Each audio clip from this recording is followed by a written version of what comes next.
Hey everyone, I'm back with another how-to video. This time I'm going to be showing you how to replace the wiring harness on the 40 EFI from Briggs Stratton. Here's a new wiring harness here. I'll go into why this one is bad, and I'll also tell you guys how to test your current wiring harness to see if it's possibly having some malfunctions. So this one is having an issue with the engine head temperature sensor. The voltage wasn't reading correctly. The only way to really verify your engine head temperature sensor is what's causing your issues is by laptop or by Briggs software. That is the best, most efficient way to do it.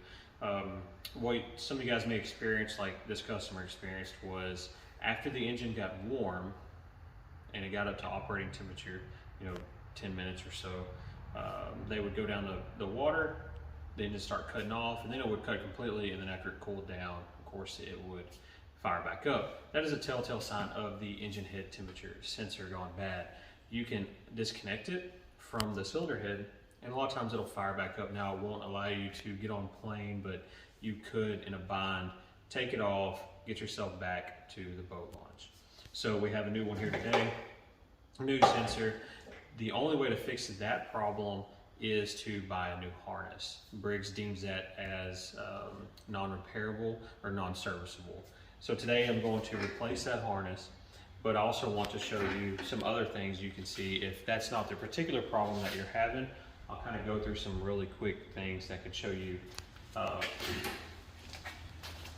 what's going on here. So first thing I'm going to do here is take your front cover off.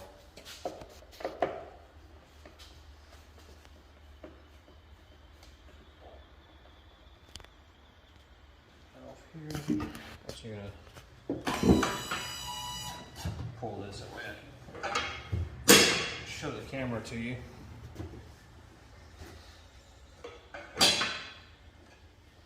All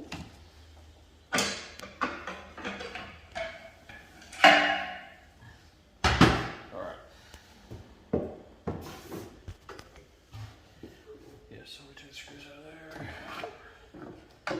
So a lot of times, if you're not getting power to your ECM, or something's not powering on and you suspect it could be your wiring harness, come up here and push right here, right where these connections are. If you can give it, just a firm push, and sometimes you'll hear your ECM kick on, then at that point, again, you know that it's a harness issue. Relays, this is your fuse and relay center. There's 2 relays, 2 fuses in here. If you also suspect that you're having an issue in this area, you can pop it off just like this, where it shows them. And you can test these on the water by pulling this one out, having your key on, and seeing if you can feel the relay kicking on along with this one here. In this guy's case, he had multiple problems. This relay was bad along with the engine head temperature sensor. So whenever I pulled this one out and I put it back in, I did not feel it. I did not feel it kick on. The engine wouldn't spin over. It was getting no power. I replaced the relay. We got power again. Then, the original problem that it came in was the engine head temperature sensor. So that's a good way to test that and try to get yourself out of vinyl in the water.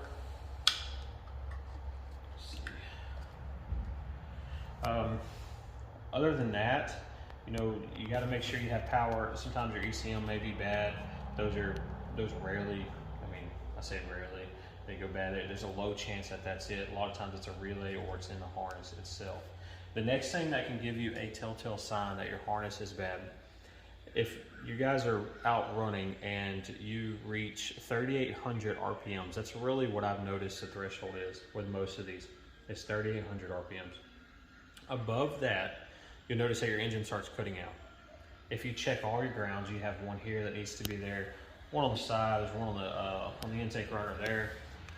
Check all your grounds, check your battery, make sure all your connections are tight. If you're still having that same issue, there's a very high possibility it is your wiring harness. If it's over 3,800 RPMs, that seems to be the threshold that I constantly see. So that's a little bit of different symptoms that could cause you guys to think that it would be wire harness, and things you can check on your own at your house. So from here, I'm going to remove everything, show you how I personally replace a wiring harness. Everybody's got their own way. I just find this the easiest way. Okay. First, I'm gonna do is take off the top cover, because I already pulled the front cover off.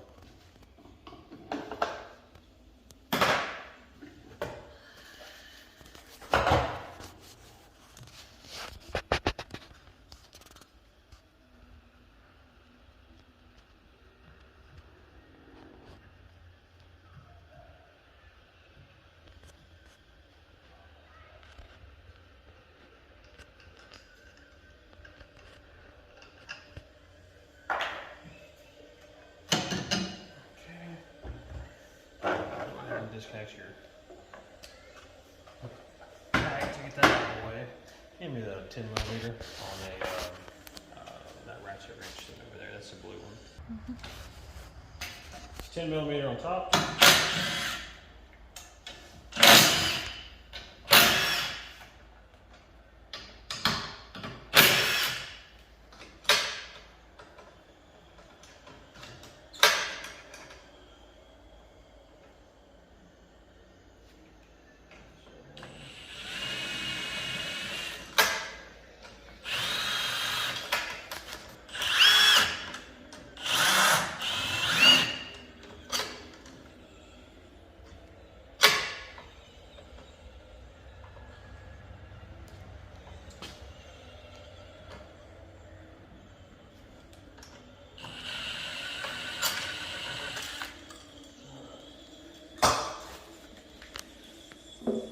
From there to 12.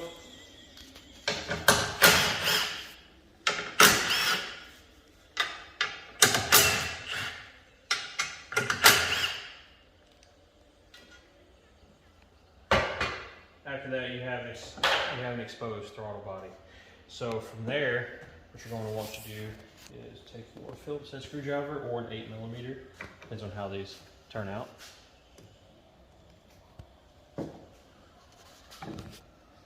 You're gonna need an 8. Yep, give me an 8 millimeter.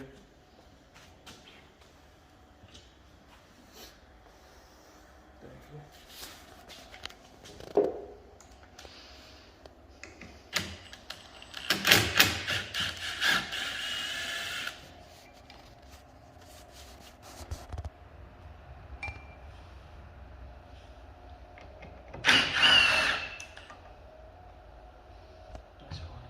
Free there. I'm going to disconnect this. Go ahead and leave this cap up here. It'll save you some time unless you just want to replace it. Okay, so we have all this done here. Now I'm going to pull the front cover apart and expose the front of the engine.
There's two 10 millimeters that are holding the oil cooler. I personally like to use a ratchet wrench on that bottom one especially. See them right there. That's kind of a pain to get to them with that oil filter in the way.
attention.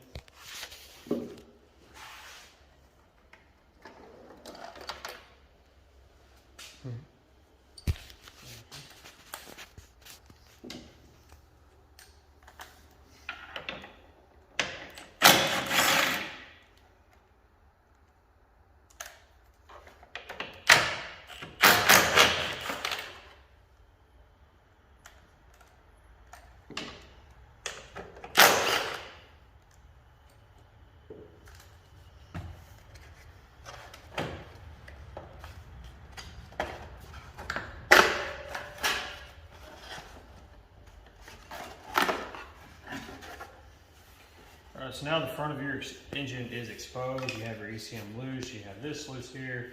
You have everything kind of loose and ready. Now this is where mine differs between the other people.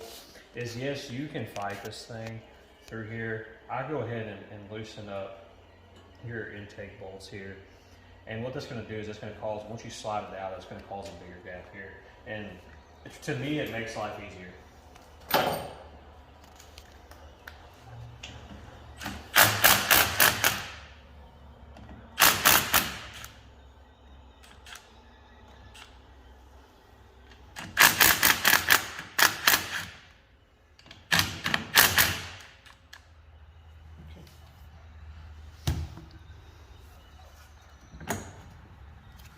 See how this slips right out.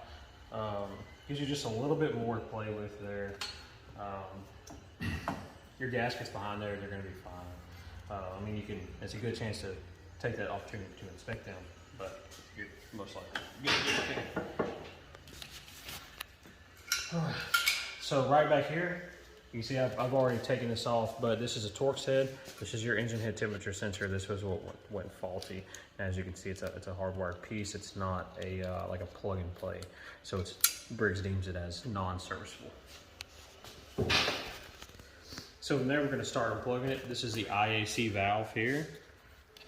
This is your throttle position sensor on the back right here.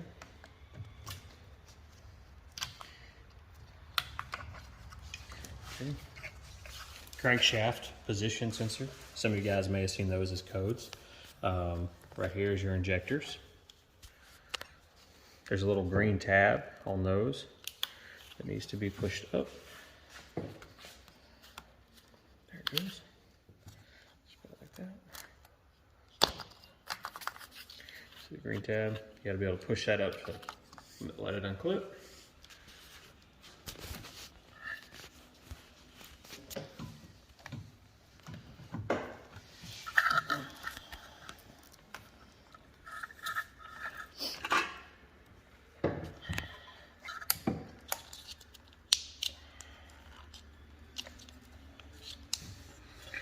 Okay, cool pack.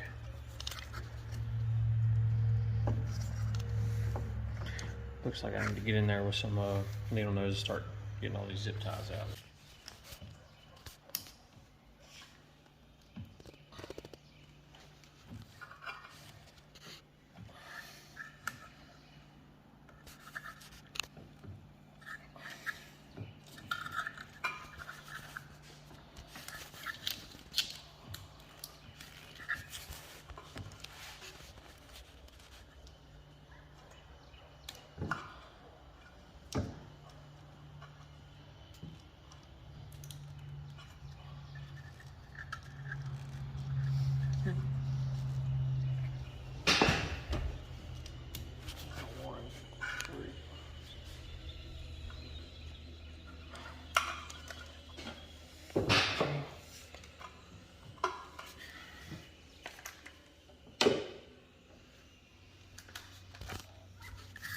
There's a clamp here. This hose is clamped on.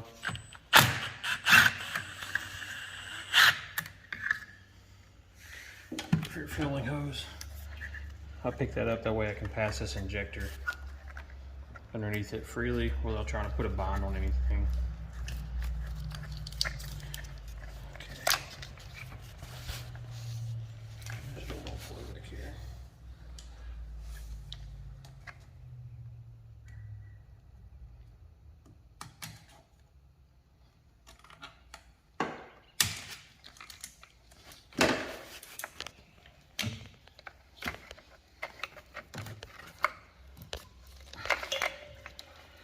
got that side, everything over here, everything over there.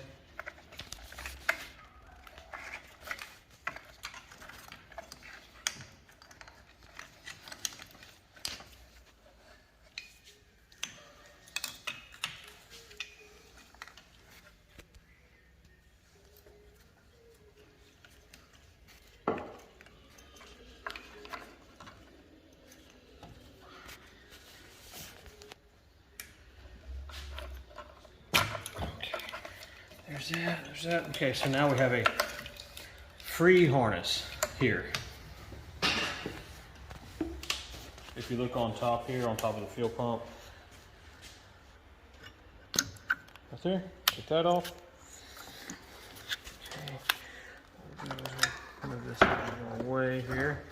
So we should have pretty much everything free, I believe.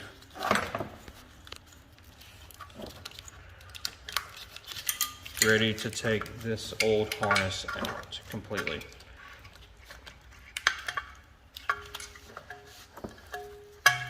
Now from there, we still got to unplug here.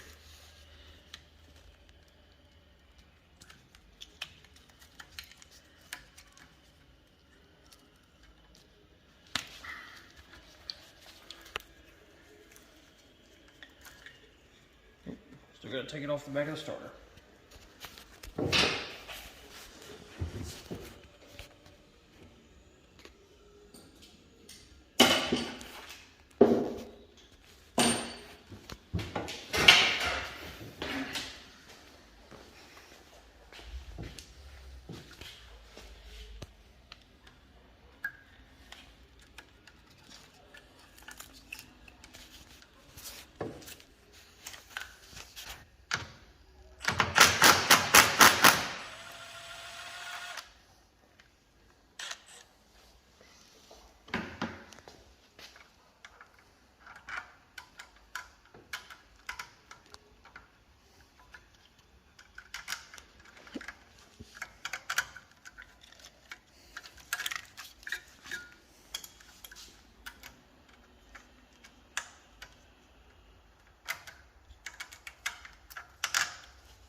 Okay.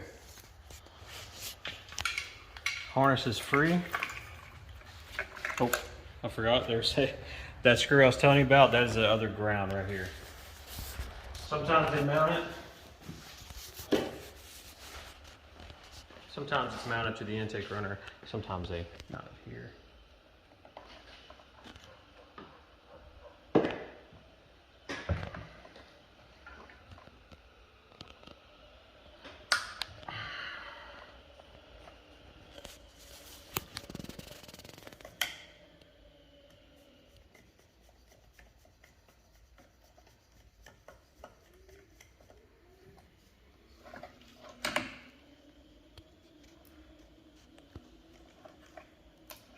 All right, now she's free. We'll just snake this one out.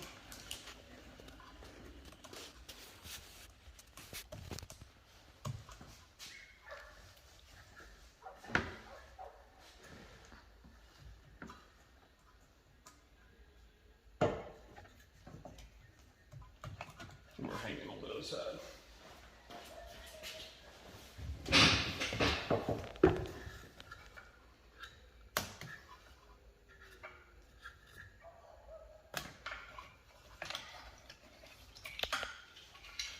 But that's why I moved the intake out a little bit. Like I said, you're about to pass all this through here, and the last thing you want is even more hiccups than you're already gonna have.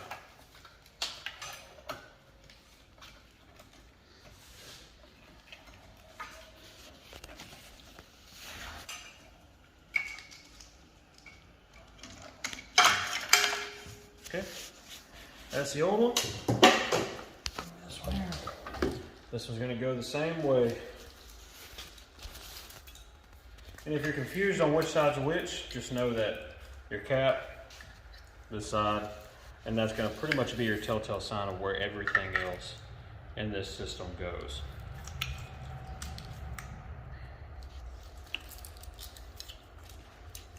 straighten it out as best as I can for you guys.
From there, we're just gonna start plugging it all back in.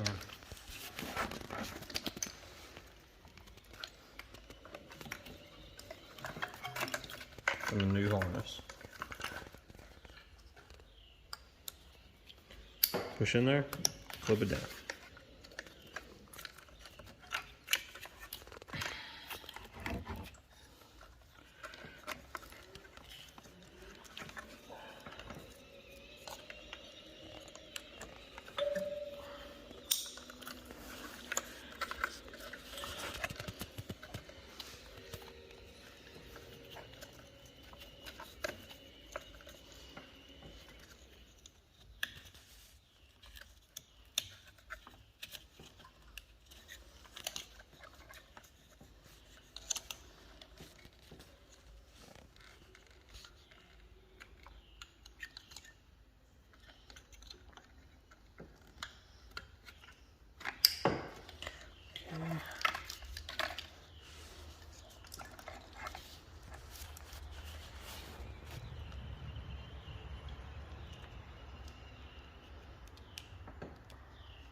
Here's your tack wire, map sensor.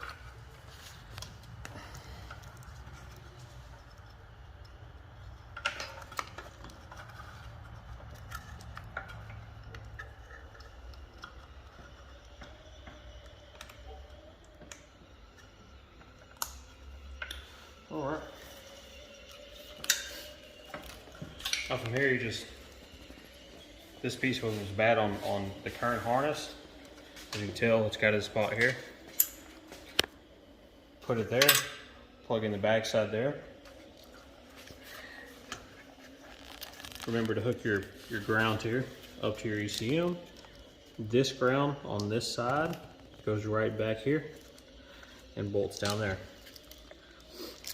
As far as what I'm going to do with this is the thing's bolted just like that.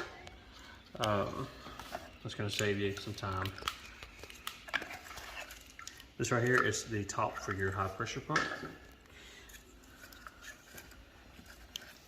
Pass this one through too.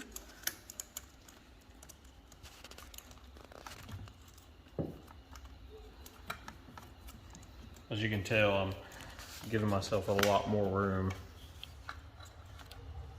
by loosening up that intake. My hand can get in there, I can move, I'm not fighting, I'm not arguing much.